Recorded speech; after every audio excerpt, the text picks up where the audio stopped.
Halo teman-teman semua, khususnya bagi kamu yang gemar nonton film, selamat datang di channel Sewu Cinema. Sebagai video perdana dari channel ini, kita akan membahas sebuah alur cerita film Hollywood yang pertama kali dirilis ke layar lebar pada tahun 2001, yaitu Behind Enemy Lines.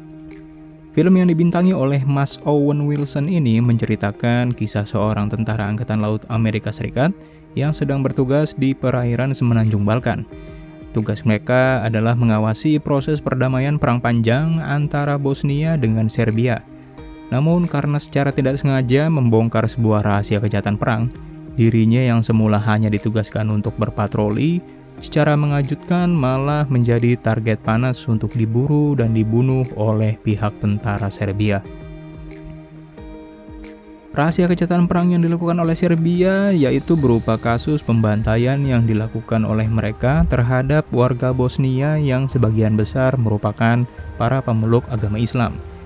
Jadi karena kebetulan Bosnia didominasi oleh umat muslim, tentara Serbia yang berniat untuk menguasai wilayah itu justru malah membabi buta mengeksekusi etnis muslim Bosnia demi bisa meraih tujuan mereka. Nah, seperti apa alur cerita selengkapnya? Berikut adalah rangkuman cerita dari Behind Enemy Lines. Dan ayo kita mulai.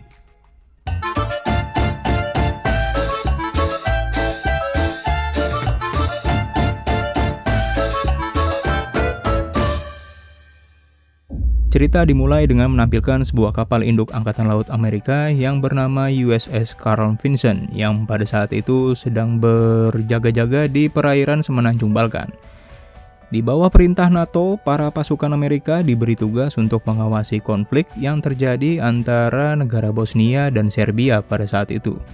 Dari kapal induk tersebut, tentara Amerika melakukan patroli secara rutin di sekitar wilayah konflik dengan menggunakan pesawat jet tipe F-18 Super Hornet yang dikendalikan oleh pilot sekaligus tokoh utama kita dalam film keren ini, yaitu Letnan Chris Burnett.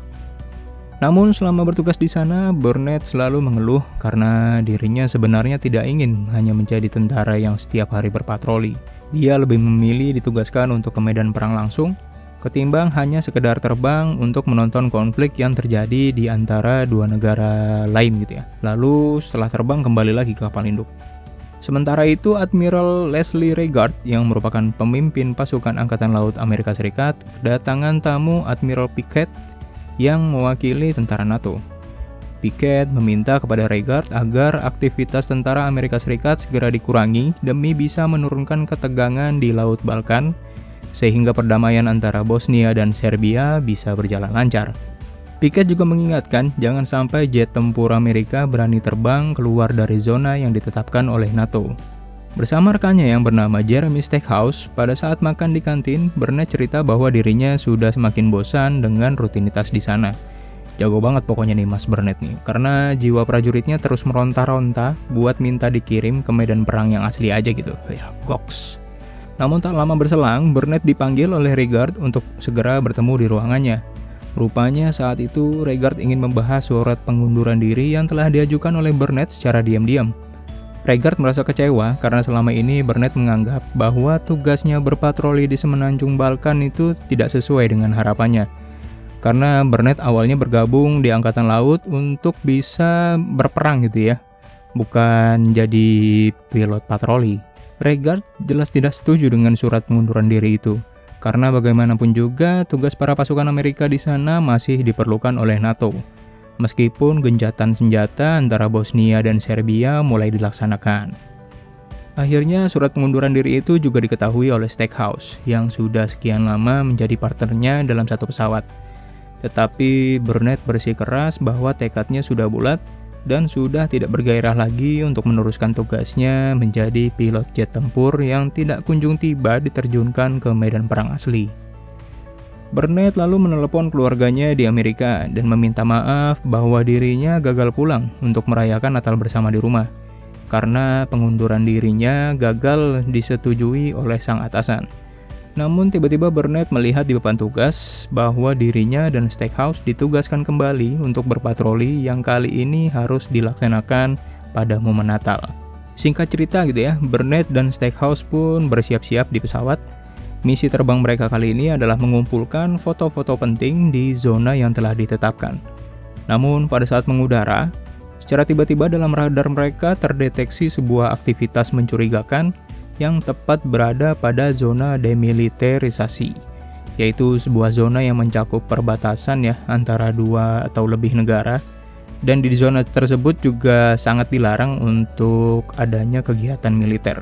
Meski awalnya Stackhouse menolak karena memang sangat dilarang terbang ke sana, setelah dibujuk Burnett, akhirnya mereka meluncur ke sebuah hutan di wilayah Bosnia itu. Dan ternyata begitu mendekat, pada kamera mereka tampak sekelompok militer yang berkumpul di sebuah tanah lapang yang dicurigai sebagai area penguburan massal para korban jiwa pembantaian umat Islam oleh tentara Serbia. Melihat jet tempur asing melintas di atas mereka, seorang prajurit Serbia lalu segera melaporkan kejadian itu kepada sang pemimpin pasukan, yaitu Miroslav Lokar. Nah, Lokar yang tidak ingin aksi pembantaian mereka nanti bisa terbongkar dan diketahui oleh dunia, segera meminta orang kepercayaannya yang dikenal mahir dalam memburu target. Atau bisa dibilang algojo unggulan ya, yang orang itu adalah Sasha. Sasha lalu memerintahkan anak buahnya untuk segera menembakkan rudal anti pesawat agar jet tempur itu jatuh. Begitu ditembakkan, Burnett dan Stackhouse seketika terkejut karena indikator SAM atau Surface to Air Missile tiba-tiba menyala sebagai tanda bahwa pesawat mereka sedang diincar oleh rudal berbahaya. Tidak hanya itu, Sasha akhirnya menembakkan rudalnya berkali-kali agar kesempatan selamat jet tempur itu semakin kecil. Setelah bersusah payah menghindari satu persatu rudal yang mengejar mereka, pesawat F-18 yang dikendalikan oleh Burnett dan Stackhouse akhirnya berhasil dihancurkan. Mereka berdua lalu menyelamatkan diri dengan kursi pelontar, sehingga Burnett dan Stackhouse terpisah dengan jarak yang cukup jauh. Saat tiba di daratan, Burnett segera mencari Stackhouse yang rupanya masih hidup dan mengalami luka cukup parah di kakinya. Karena Stackhouse nggak bisa jalan gitu ya, Burnett lalu berinisiatif pergi ke dataran tinggi agar bisa menghubungi kapal induk untuk meminta bantuan evakuasi dari sana. Namun setelah Burnett cukup jauh berjalan, tiba-tiba sekelompok pasukan Serbia berhasil menemukan Stackhouse yang tergeletak sendirian. Lokar lalu bertanya apakah Stackhouse hanya sendiri, yang kemudian dijawab olehnya benar, dengan maksud untuk melindungi Burnett karena tentara Serbia tidak tahu ada berapa sebenarnya awak pesawat dalam jet tempur itu. Lokar lalu menyerahkan Stackhouse kepada Sasha, yang kemudian semua tentara Serbia itu pun pergi meninggalkan mereka berdua. Sementara itu dari kejauhan, Burnett hanya bisa melihat temannya lewat teropong, dan ternyata Sasha mengeksekusi Stackhouse dengan tembakan tepat di belakang kepalanya. Kejadian itu membuat Burnett secara refleks berteriak, sehingga tanpa sengaja mengakibatkan para tentara Serbia sadar bahwa ternyata masih ada tentara Amerika yang selamat. Burnett lalu kabur melarikan diri ke atas bukit dan mencoba menyelamatkan diri dari gempuran senjata Serbia yang tidak berhenti. Namun setelah berlari cukup jauh, akhirnya dirinya berhasil selamat dan tiba di dataran tinggi. Dengan radionya, Burnett melapor ke kapal induk yang kemudian diterima oleh Regard. Dia melapor bahwa pesawatnya jatuh akibat ditembak rudal oleh sekelompok orang berseragam militer, dan juga membuat nyawa Stackhouse melayang. Regard yang tidak tinggal diam segera meminta Burnett untuk pergi ke sebuah tempat yang telah ditentukan sebagai titik evakuasi, dan kebetulan lokasinya juga nggak begitu jauh dari tempat Burnett berada. Ketika para pasukan di kapal induk bersiap-siap untuk menyelamatkan Burnett, tiba-tiba Admiral Pickett datang bertemu Regard dan memintanya untuk membatalkan misi penyelamatan tersebut. Pickett sebagai perwakilan NATO telah bersepakat dengan para petinggi militer Bosnia dan Serbia untuk menjaga perjanjian gencatan senjata. Nah, karena inilah jika Regard tetap ngotot terbang ke lokasi Burnett, Pickett khawatir justru malah merusak perdamaian antara kedua negara itu. Setelah Pickett menjelaskan hal itulah, Regard jadi dilema dengan misi penyelamatan Burnett, karena ternyata bisa punya pengaruh besar terhadap proses perdamaian di antara para negara konflik. Setelah berlari cukup jauh, Burnett lalu beristirahat di sebuah bendungan untuk sekedar meneguk minumannya. Namun ketika lagi asik santai sebentar, tiba-tiba datang peluru secara bertubi-tubi ke arahnya yang rupanya Burnett sedang dibidik oleh Sasha dari kejauhan. Beruntungnya nyawa Burnett sekali lagi selamat karena pandangan Sasha saat itu terhalang oleh bebatuan. Burnett langsung melarikan diri dan menuju ke lokasi penjemputan. Tetapi begitu tiba di tempat yang dijanjikan oleh Regard, Burnett dibuat kecewa karena tiba-tiba atasannya itu secara mendadak merubah lokasi evakuasi yang kali ini berada sangat jauh dari tempat Burnett. Dia harus melewati beberapa bukit lagi karena Regard tidak bisa mengevakuasi Burnett di tempat tersebut dengan alasan masih merupakan wilayah konflik.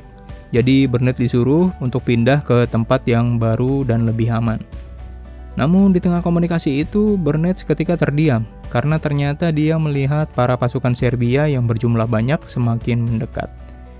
Dan pada saat itu juga komunikasi Burnett mendadak terputus. Terputusnya komunikasi itu membuat Regard khawatir dan segera meminta anak buahnya untuk melacak posisi Burnett saat itu. Dan setelah diperiksa via kamera sensor panas, tampak gambar Burnett yang berlari sendirian di tengah hutan dengan diikuti para tentara Serbia di belakangnya. Ketika diamati, Burnett tiba-tiba tampak terjatuh dan tidak bergerak. Ternyata pada saat itu dia masuk ke dalam lubang yang berisi penuh mayat korban pembantaian. Dan di sekitarnya adalah lokasi tempat penguburan massal ribuan umat muslim Bosnia yang telah dibantai. Setelah tentara Serbia semakin mendekati Burnett, pada layar tampak bahwa Burnett akhirnya berhasil tidak terdeteksi oleh tentara Serbia. Rupanya dia memanfaatkan tumpukan jasad korban untuk melindungi dirinya agar bisa selamat dan kembali berlari menuju tempat evakuasi. Sementara itu, Regard yang juga tidak bisa tidur memikirkan nasib Burnett, akhirnya memutuskan untuk menghubungi jurnalis agar peristiwa jatuhnya jet tempur itu disiarkan ke publik. Dan berita itu akhirnya naik, sehingga proses perdamaian dan rencana penarikan pasukan NATO dari wilayah semenanjung Balkan menjadi tambah rumit gitu ya. Lokar juga dibuat kecewa karena ternyata anak buahnya berhasil menemukan kamera dalam jet tempur itu, namun tidak menemukan media perekamannya yang berbentuk CD. Padahal justru CD itulah yang berisi bukti bahwa tentara Serbia memiliki lokasi kuburan massal yang bisa gawat jika seluruh dunia tahu. Dampak dari disiarkannya berita itu ternyata juga membuat Pickett resah. Dia marah kepada Regard karena secara tak langsung membuat proses perdamaian antara Bosnia dan Serbia mendekati gagal dan berpotensi memicu konflik senjata lagi. Tapi Regard tidak punya pilihan lain karena hanya ingin menyelamatkan Burnett aja. Sementara Pickett bersikeras mengingatkan Regard bahwa mungkin Burnett nanti selamat, tapi nasib para warga Bosnia bisa kembali terancam. Kembali lagi ke Burnett, setelah jauh berlari, akhirnya dia tiba di sebuah tempat yang dipenuhi oleh bangunan. Namun setelah memperhatikan anak-anak yang berlari di sana, ternyata wilayah tersebut dipenuhi dengan ranjau darat yang kapan saja siap meledak jika terinjak. Ketika akan melewati tempat itu dengan hati-hati, tiba-tiba beberapa tentara Serbia datang sehingga Burnett terpaksa harus berlari cepat. Tapi kemudian salah satu dari tentara itu lalu menginjak ranjau dan membuat semua ranjau di sana meledak satu persatu, serta memaksa Burnett harus berlari secepat mungkin agar nyawanya selamat. Nggak lama setelah serangkaian ledakan ranjau selesai, Sasha juga tiba di sana. Lagi-lagi dia gagal menemukan Burnett yang ternyata berhasil melarikan diri dari tempat neraka itu. Semakin dekat dengan lokasi evakuasi, Burnett kembali menghubungi kapal induk melalui radionya dan berkata bahwa dirinya juga menyesal telah meninggalkan steakhouse pada saat itu. Namun Regard meminta agar Burnett fokus menuju tempat evakuasi aja, yang rupanya tempat itu sangat dekat dengan kota Haj, sebuah kota di Bosnia yang pada saat itu juga masih dikuasai oleh tentara Serbia. Di perjalanan, Burnett akhirnya menumpang sebuah mobil warga sipil yang ternyata pada saat itu juga sedang mengangkut beberapa gerilyawan muslim. Mereka kebetulan juga menuju kota Haj untuk berkumpul dengan pasukan lainnya. Namun begitu sampai di sana, Burnett dan para tentara muslim diserang oleh pasukan Serbia di bawah perintah Lokar. Dan peperangan akhirnya kembali pecah di sana. Ternyata pasukan Serbia sengaja menyerang kembali di masa genjatan senjata itu hanya untuk bisa mendapatkan Burnett. Karena pada saat itu dirinya bersembunyi di antara tentara muslim, Burnett dipaksa untuk serahkan diri ke tentara Serbia agar Lokar berhenti melakukan penyerangan. Karena kondisi tentara muslim juga sangat sedikit secara jumlah dan bakal kalah dalam persenjataan. Tetapi tiba-tiba sebuah tank menembak tempat mereka sehingga para korban berjatuhan. Burnett lalu bangkit meski setengah sadar menuju mayat tentara Serbia untuk melakukan sebuah rencana. Di tengah puing-puing reruntuhan, pasukan Serbia akhirnya berhasil menemukan mayat yang diduga adalah Burnett. Tetapi setelah diperiksa oleh Sasha, ternyata itu bukan jasad yang mereka cari dan dipastikan Burnett telah menukar seragamnya dengan seragam pasukan Serbia. Dan benar saja, di tengah-tengah pasukan Serbia yang baru saja menggempur kota Hajj, Burnett berjalan di antara mereka dengan seragam barunya sehingga berhasil kabur dari sana berkat penyamaran yang aduhai.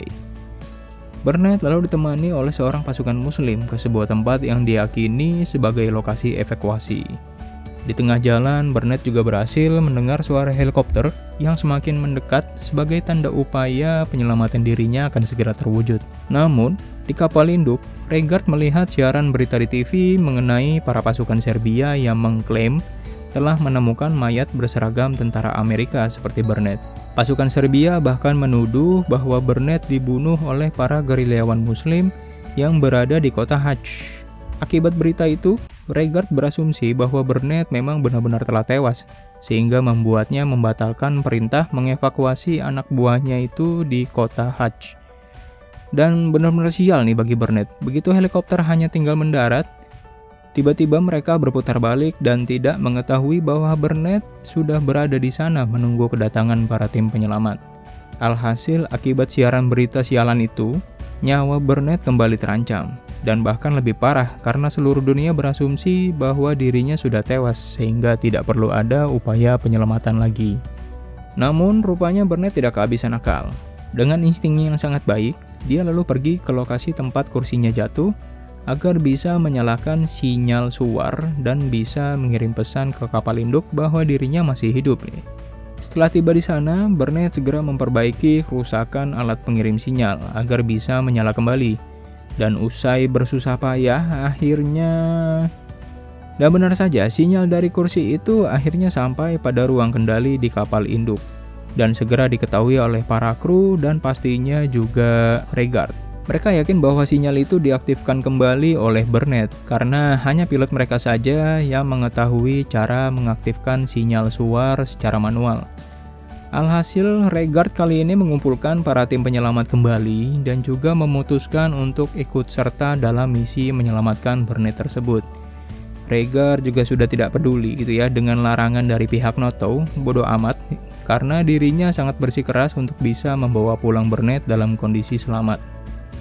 Tapi sayangnya, sinyal dari kursi Burnett juga terdeteksi oleh tentara Serbia, sehingga membuat semua pasukan lokar dan juga pastinya Sasha segera berangkat menuju lokasi di mana Burnett berada. Singkat cerita gitu ya, begitu Sasha tiba, dia memilih menunggu Burnett muncul agar bisa ditembak dari jarak jauh.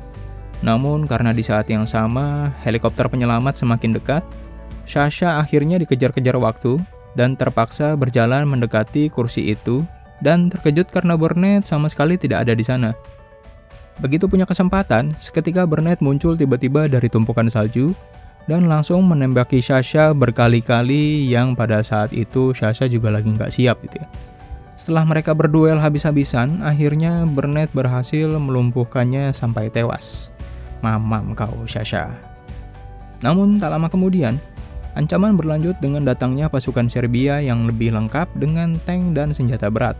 Beruntung, di saat yang sama, ternyata Reigard dan anak buahnya juga telah tiba, sehingga tentara Serbia babak belur diberondong tembakan bertubi-tubi dari helikopter. Sementara itu, pada detik-detik terakhir, Burnett yang harusnya segera melompat ke helikopter justru malah berbalik badan untuk mengambil CD yang berisi foto-foto penting mengenai fakta kejahatan perang pasukan Serbia. Berkat dilindungi oleh Reigard, akhirnya CD itu berhasil didapat dan Burnett pun segera melompat ke helikopter hingga akhirnya nyawanya terselamatkan. Burnett yang kelelahan di dalam helikopter lalu memberikan CD itu kepada Reigard dan menjelaskan bahwa foto-foto bukti kuburan massal para korban pembantaian tersebut sangat penting bagi dunia. Burnett juga meminta kembali surat pengunduran dirinya dari tangan Reigard sehingga menandakan bahwa dirinya batal mundur dari Angkatan Laut Amerika setelah mengalami bagaimana serunya peperangan sendiri. Dan itulah akhir dari cerita Behind Enemy Lines, guys. Oke. Nah, jangan lupa untuk like, share, dan subscribe. Jika ada film menarik yang ingin Sewu Cinema bahas, jangan sungkan juga untuk menulisnya di kolom komentar. Dan sampai jumpa lagi di video selanjutnya. Bye!